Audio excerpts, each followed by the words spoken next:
¿Qué onda con la música de elevador? Ya ves, es como cuando uno espera la llamada en la línea.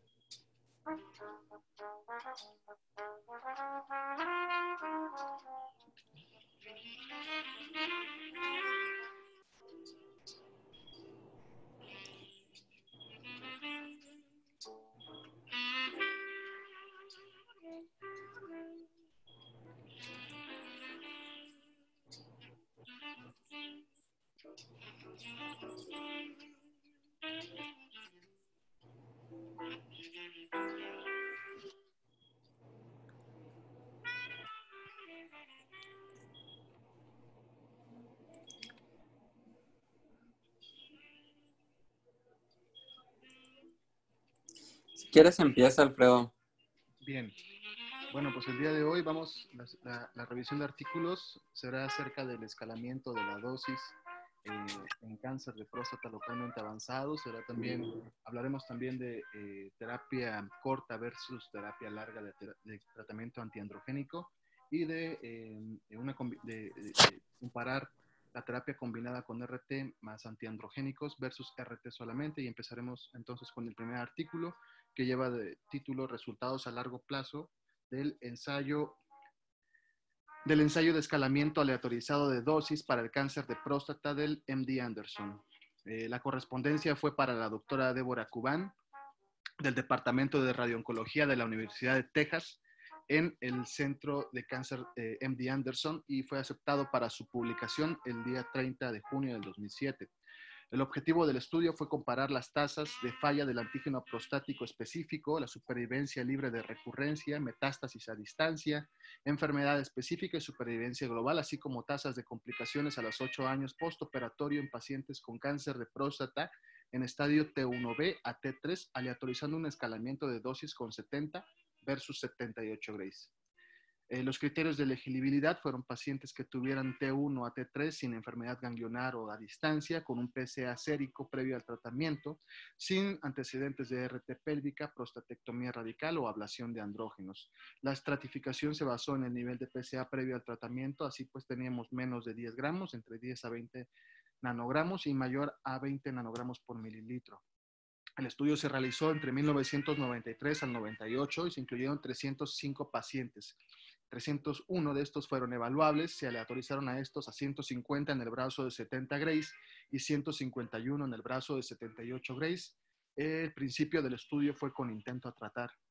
La hipótesis fue que un incremento de 8 Grays, o sea, de 70 a 78 Grays, resultaría en un aumento absoluto en la ausencia de fallas, incluidas la bioquímica, del 15% para pacientes tratados con RT.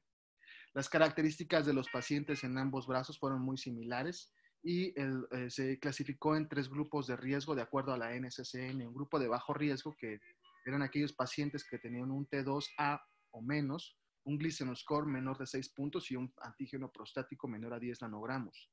El grupo de alto riesgo eran aquellos pacientes que tenían enfermedad T3 con un Gleason mayor a 8 puntos o igual y con un PSA mayor a 20 nanogramos por mililitro. El grupo intermedio fueron a todos aquellos pacientes que estaban entre estos ambos previamente mencionados.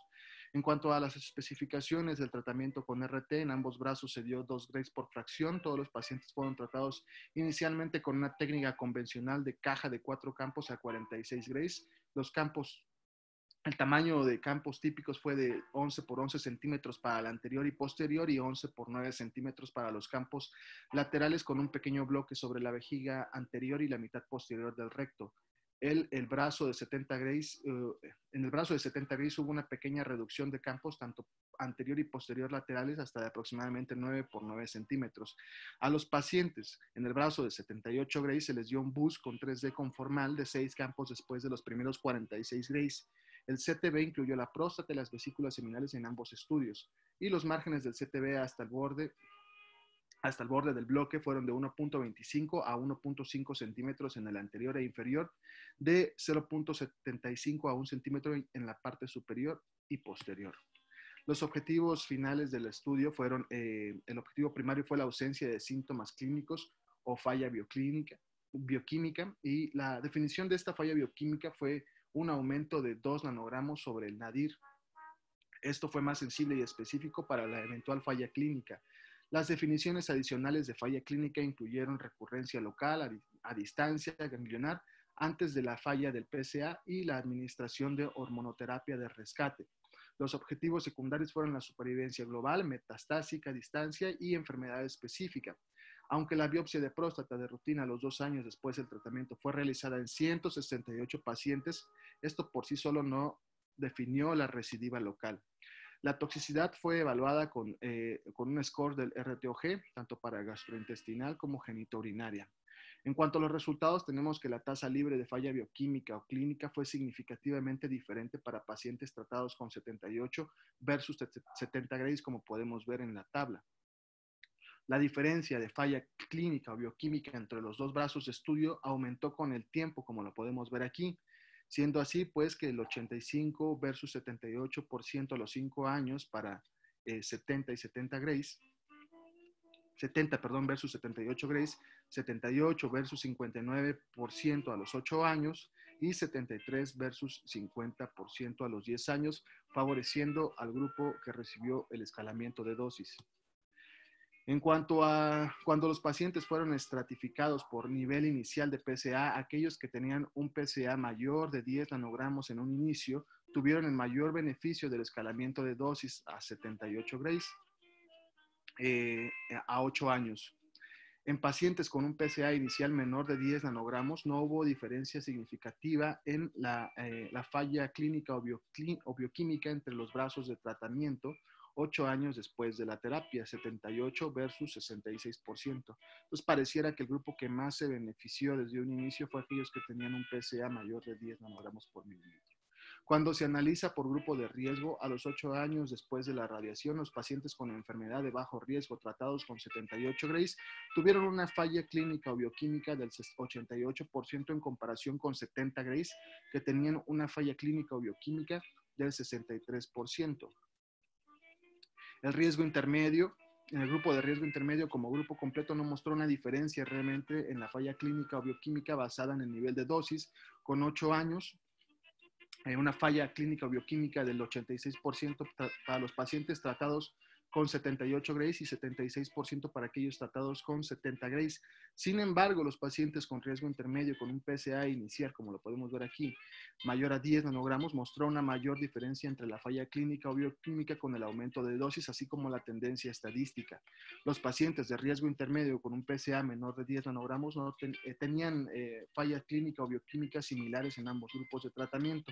Entonces, también para el riesgo intermedio pareciera ser que el grupo que se beneficia más son aquellos que tienen un PSA mayor a 10 nanogramos por mililitro desde el inicio. En pacientes con alto riesgo se mostró una diferencia significativa en la falla clínica o bioquímica basada en la dosis, 63 versus 26%.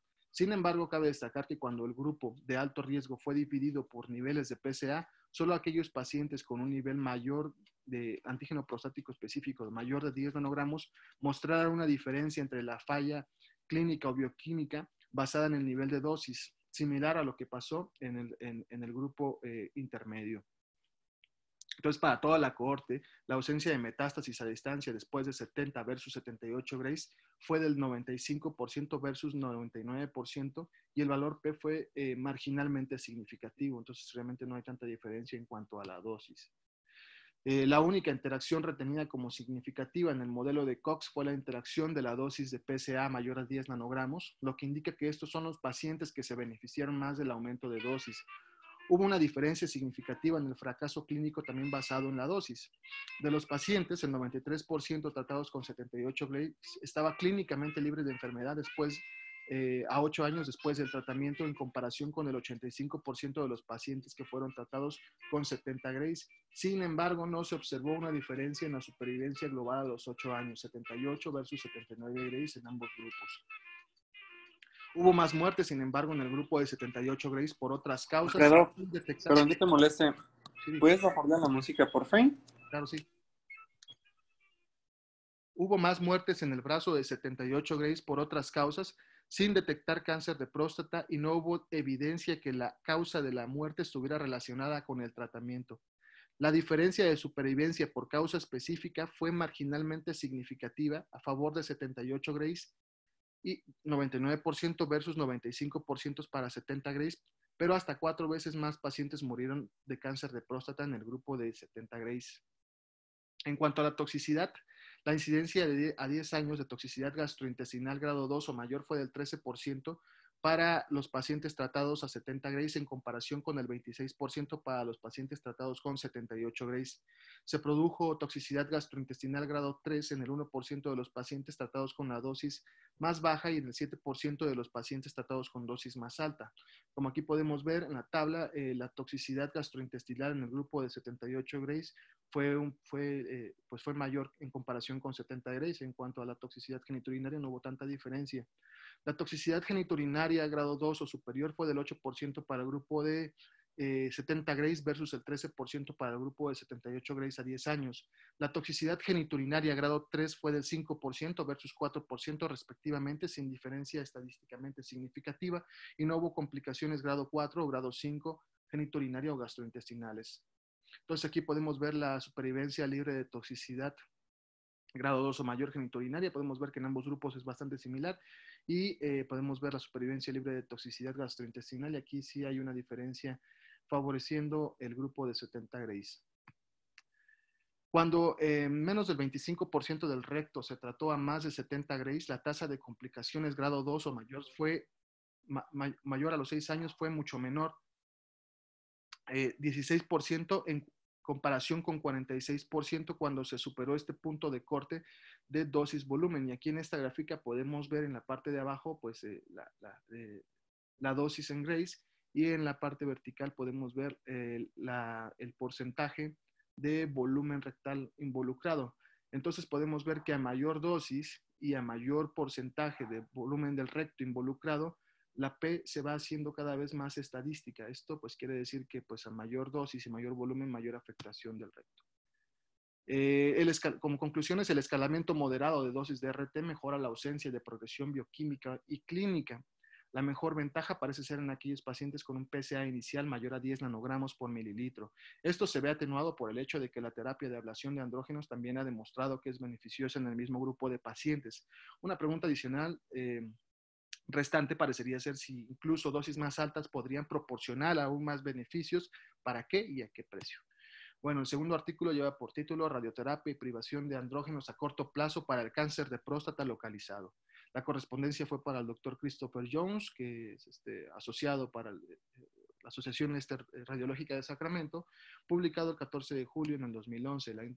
A manera de introducción, tenemos que en enfermedad localmente avanzada se ha demostrado en ensayos clínicos de fase 3 que cuando se agrega la terapia antiandrogénica de largo plazo, esto se define como mayor de 2 años a la RT, esta mejora la supervivencia global, pero también aumenta los efectos tóxicos. La terapia de privación de andrógenos a corto plazo podría mitigar potencialmente sus efectos tóxicos. La metodología fue la siguiente. Se incluyeron pacientes con histología de adenocarcinoma de próstata confirmados, T1B, T1C, T2A o T2B, de acuerdo a la AJCC del 92, con un PSA de 20 nanogramos por mililitro, y se les realizó a todos los pacientes un tacto rectal previo. Los ganglios fueron evaluados ya sea quirúrgicamente o por imagen. Se utilizó el Gleason Score. Eran pacientes que tuvieron un Karnofsky mayor de 70 puntos, que no hubieran recibido quimioterapia, radioterapia o cirugía definitiva para el cáncer de próstata.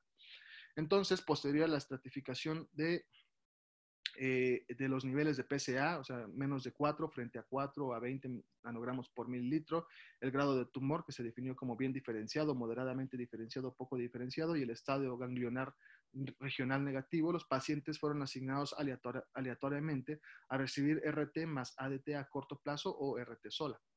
Entonces, lo que sucedió fue lo siguiente. En cuanto a las especificaciones del tratamiento con RT, todos los pacientes fueron tratados con 1.8 Grays por fracción, llevándolos a 46.8 Grays administrados a la pelvis. Esto incluyó la próstata y los ganglios linfáticos regionales, seguidos de 19.8 Grays a la próstata, por un total de 66.6 Grays. Los ganglios linfáticos regionales se omitieron en pacientes con disecciones ganglionares negativas o con un nivel de PSA menor de 10 nanogramos por mililitro y una puntuación de Gleason menor a 6. La RT comenzó después de 2 meses de privación de andrógenos. Y en cuanto a la terapia hormonal, tenemos que se utilizó flutamida 250 miligramos 3 veces al día y goserelina subcutáneo mensual 3.6 miligramos o leuprolida intramuscular a una dosis de 7.5 miligramos durante 4 meses. Se suspendió la flutamida si el nivel de alanino aminotransferasa aumentaba a más del doble del límite superior del rango normal. Los grupos de riesgo se definieron de la siguiente forma. Bajo riesgo eran pacientes que tenían un Gleason score de 6 puntos o menos, un PSA de 10 nanogramos por mililitro o menos y una enfermedad clínica T2A o menos. El riesgo intermedio se definió como aquellos que tenían un Gleason score de 7 o una puntuación de Gleason de 6 o menos con PSA de más de 10 a 20 nanogramos por mililitro o que tuvieron un estadio clínico T2B.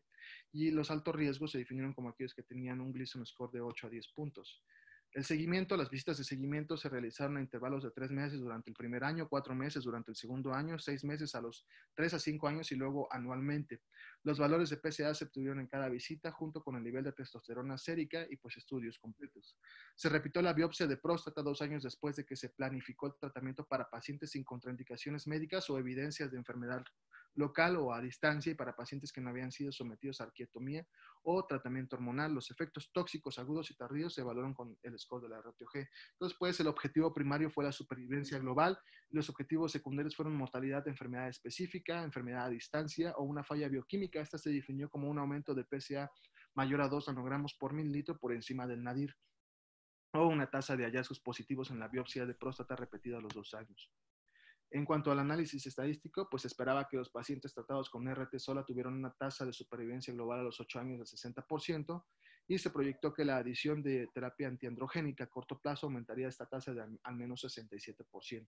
En consecuencia, el ensayo se diseñó para proporcionar un poder del 90% y para detectar una diferencia absoluta de 7 puntos porcentuales de edad en la tasa de supervivencia a 8 años y para esto se requirieron 1980 pacientes y 716 muertes para el análisis definitivo.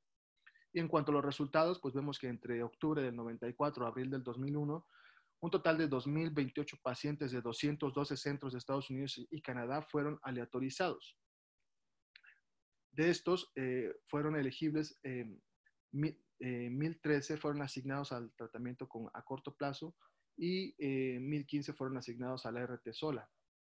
De estos quedaron 987 para la evaluación y para el tratamiento combinado y 992 para el grupo de RT sola. Pues aquí podemos ver que las características de los pacientes en ambos grupos pues son bastante similares. En cuanto a los resultados, podemos ver que la mediana de seguimiento de los pacientes supervivientes fue de 9.1 años en el grupo de pacientes que recibieron RT más terapia antiandrogénica a corto plazo y 9.2 años en el grupo de los pacientes a los que se les dio solamente RT. La supervivencia global a 10 años fue del 57%, como podemos ver aquí, en el grupo de RT sola y del 62% en el grupo de RT combinada. De igual forma, podemos ver que la supervivencia global fue bastante similar. La mortalidad de enfermedad específica a los 10 años fue del 8% en el grupo de RT sola y del 4% en el grupo de RT combinada. Aquí podemos ver las diferencias que hay, siendo estadísticamente significativo. La tasa de fracaso bioquímico a 10 años fue del 41% en el grupo de RT sola y del 26% en el grupo de RT combinada. La incidencia acumulada a 10 años de metástasis a distancia fue del 8% en el grupo de RT sola y del 6% en el grupo de RT combinada. La incidencia acumulada de muerte a 10 años por causas distintas del cáncer de próstata fue del 37% en el grupo de RT sola y del 34% en el grupo de RT combinada. En el análisis multivariado se mostró que una puntuación de Gleason de 7 o más era un factor pronóstico negativo para la supervivencia global, para la mortalidad de enfermedad específica, para la enfermedad a distancia y para la falla bioquímica. Otros factores negativos también fueron la edad avanzada, que el grupo étnico fuera no blanco, un T2 para la enfermedad específica, para la mortalidad de enfermedad específica y un PSA mayor de 4 nanogramos para la falla bioquímica. Se detectó cáncer persistente en el 20% de las muestras de biopsias en el grupo de RT combinada en comparación con el 39% en el grupo de RT sola.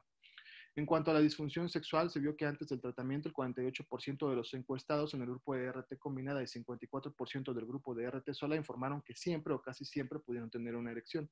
Las tasas respectivas a un año fueron del 21 y el 31% respectivamente. Las puntuaciones al año en comparación con las puntuaciones previas al tratamiento mostraron en el 9% de los pacientes igual en el 33% y PER en el 58%, sin diferencias significativas entre ambos grupos. En cuanto a la toxicidad, podemos ver que el grupo tratado con la terapia antiandrogénica a corto plazo tuvo más efectos hepático-tóxicos agudos. Se observaron efectos tóxicos hepáticos tardíos en el 4, 1 y menos del 1% respectivamente, en comparación con prácticamente el 0% de la RT sola. En ambos grupos, la incidencia de efectos tóxicos gastrointestinales y tardíos grado 3 o grado o mayor fue del 1% y 3% respectivamente, y se observaron efectos tóxicos genitourinarios agudos de grado 3 o superior en el 2% de ambos grupos, con efectos tóxicos tardíos en el 8% del grupo de terapia combinada y del 6% en el grupo de RT sola. Y en cuanto al análisis secundario grupos de riesgo, podemos ver que la adición de la terapia antiandrogénica a corto plazo a la RT confería el mayor beneficio clínico en el subgrupo de riesgo intermedio, con un aumento en la tasa de supervivencia global a 10 años del 54 al 61% y una reducción de la mortalidad de enfermedad específica del 10 al 3%. Aquí podemos ver cómo la mortalidad, pues, la supervivencia global es mejor en el grupo que recibió el tratamiento combinado, y de igual forma aquí podemos ver que la mortalidad de enfermedad específica es menor en el grupo que se le dio el tratamiento, que tienen riesgo intermedio. No se mostró ningún beneficio significativo en el subgrupo de bajo riesgo, con un aumento en la tasa de supervivencia global a 10 años del 64 al 67% y un aumento de la mortalidad específica de la enfermedad a los 10 años del 1 al 3%. Entonces este grupo no se benefició. De igual forma, el grupo de alto riesgo no hubo beneficio.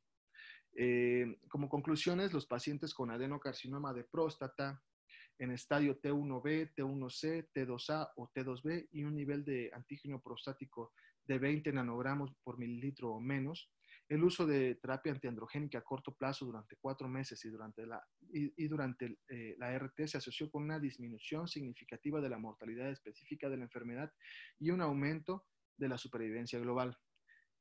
También las técnicas de RT actuales como la IMRT, IGRT y la braquiterapia de alta y baja dosis permite la administración segura de dosis de radiación más alta. Entonces, pues estas técnicas también se han asociado con una eficacia mejorada, cuestionando el valor de agregar la terapia antiandrogénica a corto plazo en hombres con cánceres de riesgo intermedio tratados con los métodos de radiación actuales. Y el último artículo es un protocolo de la EORTSEC 22961 que lleva por título Duración de la supresión de andrógenos en el tratamiento del cáncer de próstata. La correspondencia fue para el doctor Michel Boya, del Centro Regional Hospitalario de la Universidad de Grenoble, publicado el 11 de junio del 2009. A manera de introducción, sabemos que la supervivencia global entre pacientes con cáncer de próstata localmente avanzado aumenta con el uso de radioterapia externa combinada con la terapia supresora de andrógenos a largo plazo. Esta es definida como aquellas que se da más de 2 años en comparación con la RT y el aplazamiento de hormonas hasta la recaída. Sin embargo, a largo plazo, la supresión de andrógenos puede reducir la calidad de vida y aumentar el riesgo de muerte miocárdica, infartos, fracturas y síndrome metabólico. Estos riesgos pueden reducirse reemplazando la supresión de andrógenos a largo plazo con una supresión de andrógenos a corto plazo, es decir, darle 6 meses solamente para reducir la mortalidad. Entonces, el objetivo primario de este estudio fue la supervivencia global, y para la supervivencia global, un hazard ratio de 1.35 o menos se utilizó para establecer la no inferioridad de la supresión a corto plazo versus a largo plazo. El plan era basar esta prueba en un total de 275 muertes por 80% de potencia en el nivel unilateral de significancia estadística del 5%. Los objetivos secundarios fueron la supervivencia libre de progresión clínica, la supervivencia libre de falla regional, metástasis a distancias y la supervivencia libre de progresión bioquímica. La progresión bioquímica se definió como un nivel de PSA de más de 1.5 nanogramos por mililitro y un aumento en el nivel de PSA en 2 ocasiones sucesivas con al menos 3 meses de diferencia. La progresión clínica se definió como el agrandamiento palpable de una anomalía existente o rebrote de una glándula prostática previamente retrocedida en un 25% o más u obstrucción uretral.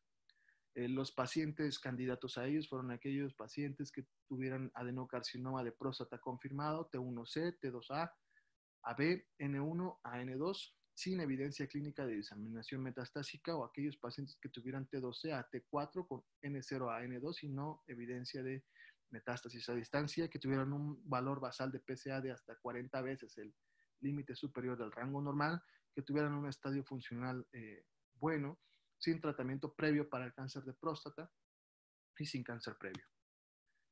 Bueno, pues después de 6 meses de supresión de andrógenos, todos los pacientes cuya enfermedad no había progresado fueron asignados al azar a 2 grupos: a no recibir más tratamiento adicional de supresión endocrina, esto fue el grupo de corto plazo, y a recibir supresión endocrina continua durante al menos durante 2.5 años, y este fue el grupo de larga duración. En cuanto a las especificaciones del tratamiento con radioterapia, pues este fue 3D conformal con un isocentro de 3 o 4 campos, y se recomendaron terapia con fotones de 10 mV o más. El PTB involucró a toda la pelvis, incluida la próstata, las vesículas seminales, los ganglios ilíacos internos y externos y partes de los ilíacos comunes. La minipelvis solo cubría la próstata y vesículas seminales cuando los ganglios no estuvieran invadidos, y el BOOST abarcó la próstata y las vesículas seminales. El tratamiento se proporcionó una vez al día, 5 días a la semana, durante 7 semanas, a una dosis total de 50 grays para el volumen objetivo y un BOOST de 20 grays. En cuanto a las especificaciones endocrinas, los primeros 6 meses de supresión de andrógenos consistieron en un bloqueo androgénico completo con un análogo de la hormona liberadora de LH, iniciando el primer día de RT, y un agente antiandrógeno, iniciado una semana antes del tratamiento con el análogo de la hormona liberadora de LH. Los pacientes asignados a largo plazo continuaron siendo tratados con el mismo análogo de la hormona liberadora de LH, pero sin el antiandrógeno durante otros 2.5 años. Entonces, a partir del 1 de marzo del 98 al 15 de junio del 99, el análogo de la hormona liberadora de LH, triptorelina, se utilizó y administró exclusivamente por vía intramuscular una vez al mes, y a partir de entonces, cuando se dispuso de una nueva formulación, la triptorelina se administró cada 3 meses. En cuanto al seguimiento, pues la estadificación inicial incluyó los estudios generales, más antígeno prostático específico, un gamagrama óseo, radiografía de tórax, tomografía y resonancia de abdomen y pelvis. Se permitió la linfadenectomía pélvica, pero no era obligatoria. Las evaluaciones clínicas, pruebas de laboratorio para toxicidad y las mediciones de PSA se repitieron cada 6 meses durante 5 años y anualmente a partir de entonces. Las imágenes se repitieron en los casos en los que se sospechó progresión clínica o bioquímica, y se realizaron evaluaciones antes del tratamiento inicial en la aleatorización y 1.5, 2.5 y 3.5 años después del inicio de la terapia con radiación. Los resultados fueron los siguientes. Entre abril del 97 y noviembre del 2001, un total de 1.113 hombres ingresaron, como lo podemos ver aquí en la imagen.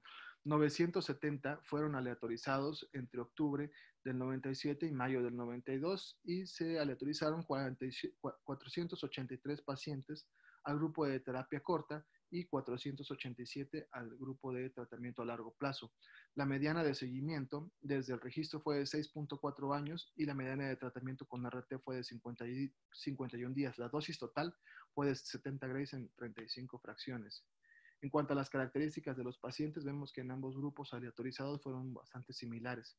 Los resultados, de acuerdo a la calidad de vida, los efectos secundarios del bloqueo androgénico de 6 meses fueron bochornos más de 3 veces al día en 311 pacientes, 28, que representaba el 28.8%, ginecomastia en el 7.1% de los pacientes, diarrea de grado 3 o superior en el 2.1% de los pacientes, e incontinencia en 110 pacientes. Los efectos adversos sobre la función sexual no se documentaron en esta revisión de forma sistemática. Las reacciones adversas a los 2.5 años adicionales al tratamiento con el análogo de la hormona liberadora de LH en el grupo de supresión a largo plazo fueron bochornos 3 veces al día o menos en 156 pacientes, y más de 3 veces al día en el 39.2% de los pacientes. Ginecomastia en el 18.1% de los pacientes. 27 pacientes informaron efectos secundarios tardíos de grado 3 de la irradiación. Un paciente en el grupo de largo plazo murió de proctitis grado 4 inducido por RT 3 años después de la irradiación. Entonces aquí podemos ver que realmente no hay tanta diferencia en ambos grupos. Los bochornos fueron lo que más afectó la calidad de vida de los pacientes y la actividad sexual. Aquí podemos ver que pues al inicio el tratamiento a 6 meses en ambos grupos pues provoca este aumento. Sin embargo, pues la terapia antiandrogénica a largo plazo pues prolonga estos efectos endocrinos secundarios como los bochornos. Entonces, en esta tabla que mide la calidad de vida antes y después del tratamiento inicial de 6 meses del bloqueo androgénico completo y los resultados a largo plazo en pacientes que fueron aleatorizados, se puede observar que después de la ART y 6 meses después del bloqueo de andrógenos, la fatiga, los sofocos y los problemas sexuales aumentaron significativamente, tanto estadísticamente como clínicamente. Los síntomas que más afectaron la vida fueron la fatiga, entonces los bochornos y la reducción de la actividad sexual. Y después de la aleatorización hubo diferencias estadísticamente significativas entre los grupos en términos de insomnio, interés y actividad sexual. Sin embargo, las diferencias fueron clínicamente relevantes solamente para los bochornos, el interés sexual y la actividad sexual. La calidad de vida en general no difirió significativa entre ambos grupos.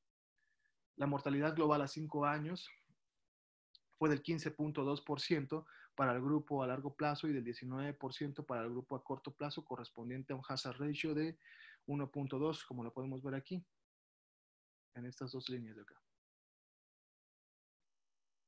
Para la mortalidad de enfermedad específica, la tasa acumulativa a 5 años fue del 4.7% en el grupo de corto plazo y del 3.2% en el grupo a largo plazo, y las curvas de supervivencia específica del cáncer de próstata fueron significativamente diferentes. Entonces, estas últimas dos líneas son las que corresponden a la mortalidad, enfermedad específico, y podemos ver que esta pues favorece un poco al tratamiento a corto plazo.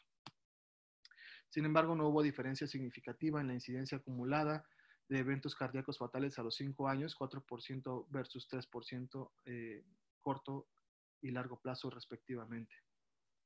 A manera de conclusión, entonces tenemos que los 2.5 años adicionales de supresión de andrógenos no tuvieron ningún efecto clínicamente relevante en la calidad de vida, y que la combinación de RT más 6 meses de supresión de andrógenos proporciona una supervivencia menor en comparación con la RT más 3 años de supresión de andrógenos en el tratamiento de cáncer de próstata localmente avanzado, que son aquellos clasificados como un estadio de T2C o superior, con un estadio funcional de la OMS de 0 al 2 y que no tienen condiciones coexistentes que la contraindiquen. Y pues eso sería todo. Gracias. Gracias, Alfredo. No sé si haya alguna duda o algún comentario.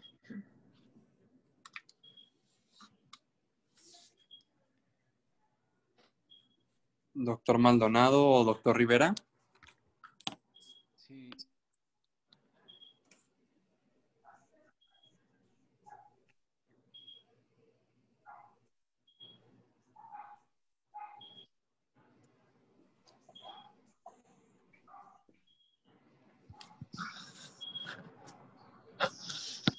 Algo en la práctica diaria, les sugiero, trato de evitarlo siempre que sea posible. Sobre todo la disfunción eréctil, la fatiga, la sarcopenia que presentan los pacientes es muy incómodo. Entonces, salvo que sea indiscutible el papel del tratamiento hormonal, ahí pues es cuando lo trato de ofrecer. Pero en lo personal, siempre trato de evitar el bloqueo androgénico siempre que sea posible. Sí, hay que analizar los factores de riesgo que tiene cada paciente, y si se justifica, pues intentar el tratamiento hormonal. Entonces, solamente a manera de recordatorio, eh, eh, el tratamiento hormonal, si es con un análogo del LHRH, tengan cuidado por el fenómeno de flama. Si lo van a llegar a usar, 2 semanas de antiandrógeno no esteroideo, glutamida, y después se aplica el análogo. Solamente el de Garelix es un antagonista, por lo tanto no requiere el uso de bicalutamida. Todos los demás, Soladex, leuprorelina, todos los demás requieren el uso de bicalutamida. De la bicalutamida, el efecto secundario más frecuente y que lo vemos con mayor frecuencia es la ginecomastia y el dolor de senos. Entonces, si un paciente es extremadamente sensible al efecto de la bicalutamida, recuerden que también pueden radiar los senos. Controla bastante bien tanto el crecimiento de las mamas como el dolor. De lo contrario, deben prescribir antiinflamatorios no esteroideos para suprimir esas molestias. Es por eso que mi recomendación de tratar de evitar el tratamiento hormonal al máximo posible. Ya cuando es alto riesgo o tienen características muy particulares, pues ahí ofrecerlos sin duda, pero tengan mucho cuidado. Lo he visto, el fenómeno de flama sucede. No está rastreado un paciente, le aplican el análogo y terminan seccionados de la médula. Sí llega a pasar. Tengan mucho cuidado, no les vaya a pasar. Y respecto a los estudios, pues creo que no cabe duda, es indiscutible el beneficio del tratamiento hormonal. No sé si tengas algún comentario, Dan. Sí, Doc. Sí, Doc, no me podía conectar, no sé qué pasó con todo mi internet, pero ya estoy aquí. Pues bueno, la lección de estos artículos es son uno de los artículos principales en el tratamiento de cáncer de próstata, que es muy, muy importante para los radiooncólogos.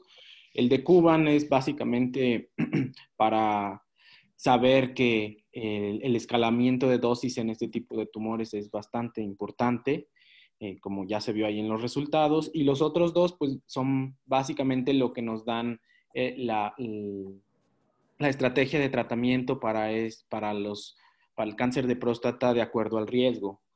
Radioterapia sola, sin terapia hormonal, para bajo riesgo, con un curso corto para riesgo intermedio y un curso largo, como vimos en los artículos, para riesgo alto.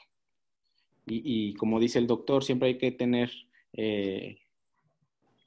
cuidado en dar el medicamento o algún antiandrógeno previamente, si no los pacientes pueden pasarla muy, muy mal si se les inicia el análogo de forma inicial.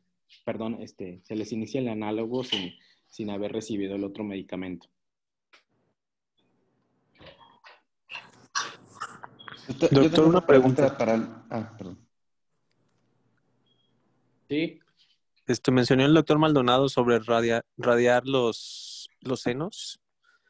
¿Qué dosis se podría dar? ¿O qué dosis se utiliza más bien? Es correcto. Recuerden, la mnemotecnia en padecimientos benignos empieza 20 Grays en 10 sesiones con electrones y cubren bastante bien las mamas. Y con electrones no arriesgan ni pulmón ni corazón. Sí lo he hecho y les va bastante bien a los pacientes. Así es. Yo no lo he hecho, pero sí alguna vez el doctor ya nos había comentado cuando nosotros estábamos en la residencia, varias veces nos lo mencionó y por ahí lo he leído. Hay un libro que no sé si tienen algunos de enfermedades benignas y por ahí menciona el tratamiento con radioterapia y efectivamente con electrones creo que es la mejor opción. Yo también tengo una pregunta en base a eso, doctor.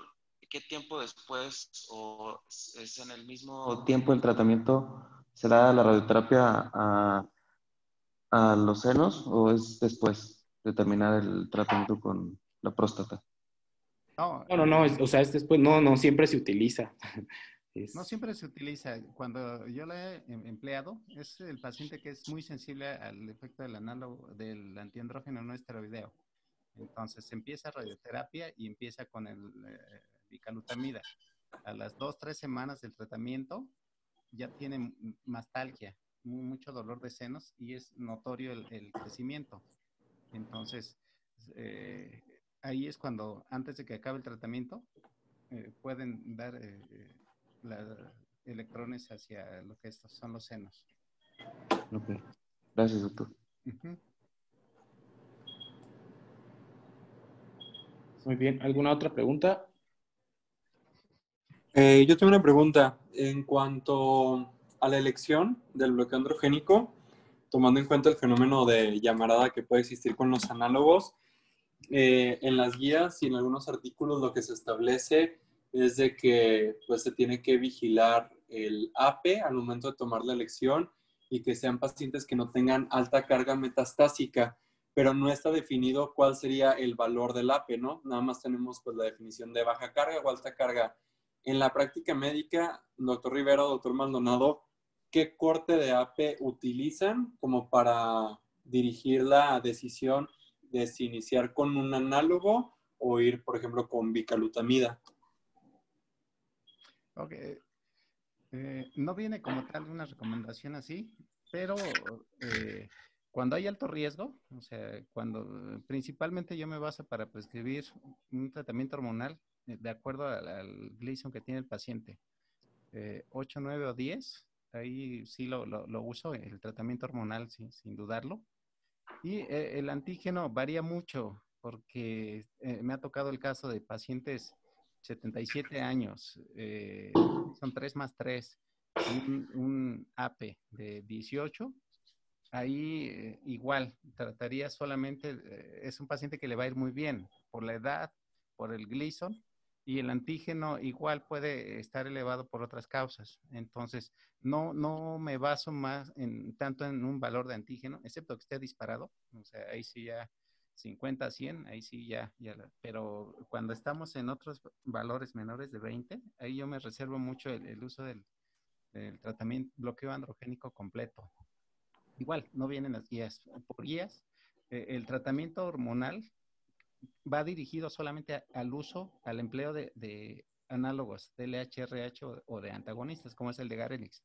Cada vez está más en desuso el empleo de la bicalutamida. En la mayoría de los estudios solamente se emplea un análogo, pero es el medicamento que mayores efectos cardiovasculares tiene. Entonces, en lo personal y con mis pacientes, disfunción eréctil y sarcopenia son efectos secundarios que sí les pesan mucho a la calidad de vida de los enfermos. Por eso es que trato de evitarlo. No, prefiero manejar ginecomastia y mastalgia a disfunción eréctil, que ahí sí, después de 2, 3 años de abstinencia, una rehabilitación sexual es muy, muy pesada. Igual, no sé cuál es el siguiente tema, pero en mi opinión, para varones, sobre todo jóvenes, que requieren el bloqueo androgénico, por más sildenafil, tadalafil que usen, la erección que llegan a tener es muy mala. Entonces, en mi opinión, y eso igual valdría la pena revisarlo, el uso de prótesis creo que sería una buena opción. Medicamentos he visto que no son una buena opción para los pacientes en su rehabilitación sexual, y igual creo que valdría la pena discutirlo en la siguiente semana, cuál sería el manejo de la disfunción eréctil asociada al tratamiento con radiación y tratamiento hormonal. No sé qué les parezca para la siguiente semana. No sé si lo hayan visto, pero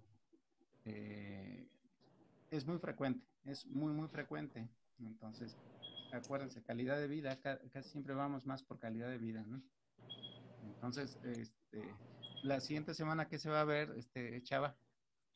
Si no me equivoco, siguen los artículos todavía de próstata, doctor, pero sigue hipofraccionamiento y braqui, si mal no recuerdo. Entonces, si mandamos un artículo como de cada uno, igual, si pudiéramos hacer una búsqueda de cuál es el mejor, las sugerencias de las guías para el tratamiento de disfunción eréctil. Sí. No sé qué les parezca, es algo novedoso y creo que a todos nos va a ayudar. La siguiente semana es 24 de agosto y son los artículos de testículo. No sé si nos dé tiempo, yo creo que sí, de agregar 1 o 2 artículos de lo que comenta el doctor. A lo mejor empezamos con eso, algo rápido, y posteriormente los de testículo, que también son 2 o 3 sencillos. Yo creo que valdría la pena, porque sí es un tema que lo van a usar siempre que traten pacientes con cáncer de próstata y que requieran tratamiento hormonal. Perfecto.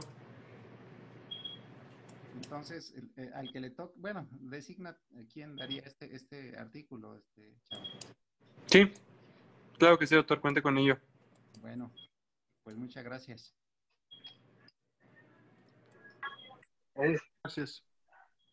Adiós. Gracias, doctor. Hasta Gracias. luego.